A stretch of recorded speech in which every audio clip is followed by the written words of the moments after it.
Eu sempre achei difícil entender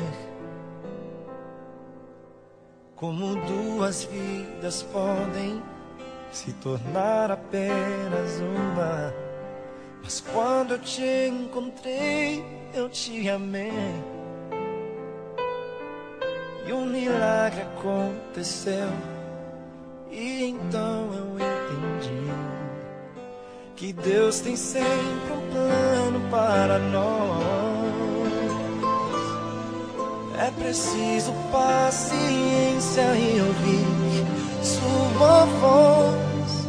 O que será que meu Deus pensava quando criou você?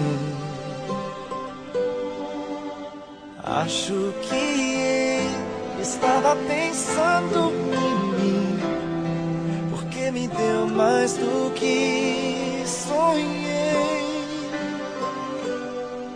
Deu muito mais do que eu podia imaginar.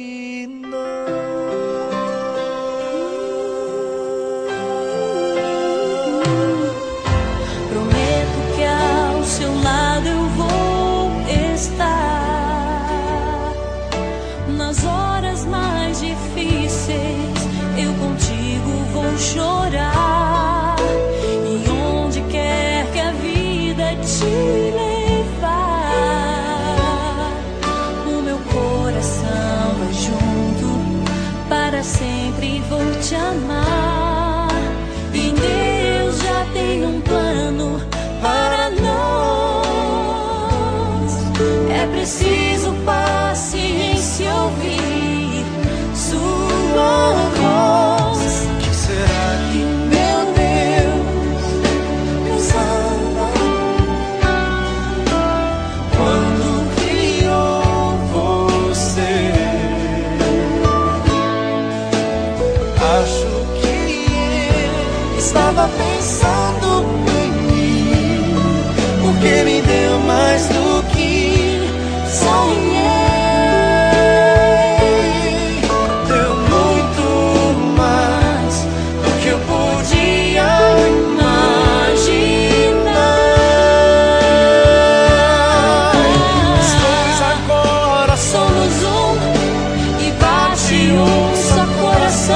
Juntos sempre viveremos, para sempre amaremos.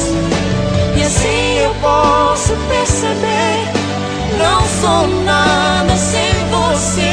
Você é inspiração, move o meu coração. O que será que meu Deus pensava quando criou você? Acho que ele estava pensando em mim, porque me deu mais do que sonhei.